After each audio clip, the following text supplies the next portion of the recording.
umthakathi ngeke simthembe in but abantu jumping into conclusions. Abanye bathi yes, we like your content but manje soyabheda, go do your research. Ngathi hey what not sharp, no stress. Ngathi mina ngitheni ivideo yami mayiphela number yoyibheka ithi nawo amehlo sisazobona. Nangu bhuti phakela umthakathi, angithi nithe ngimele press conference, ngayimela press conference yakhona ngayimamela kahle.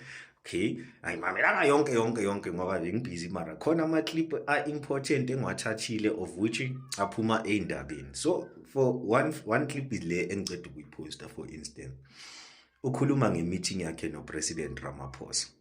Point number 1, uthi uphakela umthakathi that meeting yena bekasendleleni yakuphi eStandardini or kuphi wajika seka 35 minutes away, wabuyela emuva sekafunwa ipresident ngoba uzwe ukuthi sekufona umuntu waseparliament. Okoqala kasitshela umuntu waseparliament omfonelayo ukuthi ubani ne sharp, asisukeni lapho.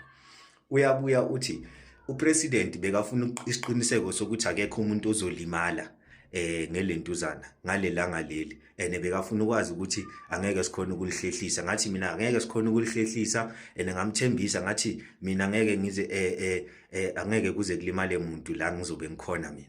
Wathi umpresident the day before bekane meeting amakhosi amthembisile athi uphakela umthakathi ngiyamazi uyindoda enjani, angeke abantu balimale, uyathembakala in. Okay, so upresident thina siyazi ukuthi azange aye lapha ukuyobuza ngophakela umthakathi, bekaye lapha ukuyozama ukucela labaya ukuthi bazama ukuthi ba diffuse situation ye-date, because i-chief le enye eyaya live ibuzwa kuma news ukuthi bekwenzakalani. Ishilo yathi we won't be used as an extinguisher. President Ramaphosa got himself into this mess, he wanted a way out.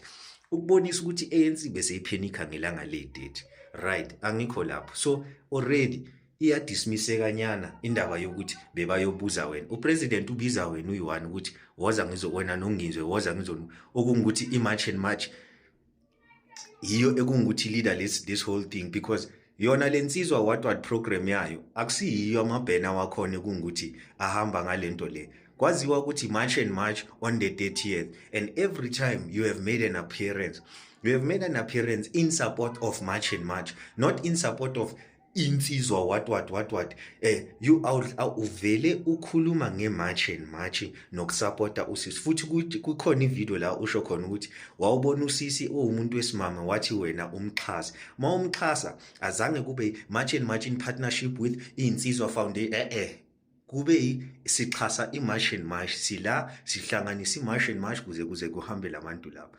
So manje njengoba wena uthi futhi uyabuya uthi uJacinta kulama meeting esihlangane nama premier nani akaza ngimeme, ngeke ngithi mina ngilentuzana ngimenyiwe bese ngimeme omunye umuntu kanjani? Because nina ni United Front, noma ngabe bathanisi organization e1. Ubaba makathi ngifuna wena, mele umtshele ukuthi baba mina ngihamba noJacinta, ngihamba nongizwe, sihamba si3, sihlangana kanjalo. Manje suddenly sokuthi hayi bengingeke ngimbize because i-meeting ayihlelwanga yimi. Bafethu mina nginitshelile nangiphikisa nathi hayi in kancane uyavela, kancane uyavela. But okay, it's fine. Uthi thina sangena